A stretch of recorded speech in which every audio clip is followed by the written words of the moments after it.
ఎక్కడైనా జగన్మోహన్ రెడ్డి గారు కానీ విజయమ్మ గారు కానీ భర్త తండ్రి కాండా లేదు అని బయటకు వచ్చి ఏదైనా చేసినారా అనేది ఆంధ్రప్రదేశ్ ప్రజలకు ఎక్కడ కాండాల.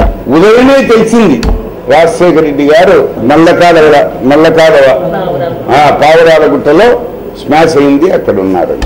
ఈ ఆంధ్రప్రదేశ్లో హిందూ మతంలో ఈ ఇండియాలో ఎవరైనా సరే తండ్రి గారు చనిపోయినారు అంటే, భర్త చనిపోయినారు అంటే మనం ఇంట్లో వాకిలు వేసుకొని కూర్చొని ఏడుస్తూ ఉంటామా?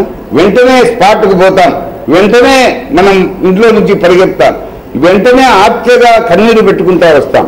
ఎక్కడా గాండాగా విజయమ్మ గారు జగన్మోహన్ రెడ్డి గారు చనిపోయినాడని డిక్లేర్ చేసుకుంటానే వాళ్ళు చేసిన ఆలోచన ఏమంటే తెల్లకాయపాలు తీసుకొని రమ్మని జగన్మోహన్ రెడ్డి గారిని సీఎం చేయాలా అనే ఉద్దేశం.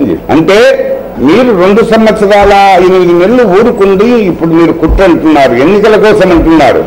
ఇది ఎవరో కుట్ర చేయలే, విజయమ్మ గారు జగన్మోహన్ రెడ్డి గారు కుట్ర చేసి రాజశేఖర రెడ్డి గారిని అంతమొందించేదానికి కుట్ర చేసినారు, జగన్మోహన్ రెడ్డి సీఎం అయ్యేదానికి కుట్ర చేసినారని నేను చెప్తున్నాను.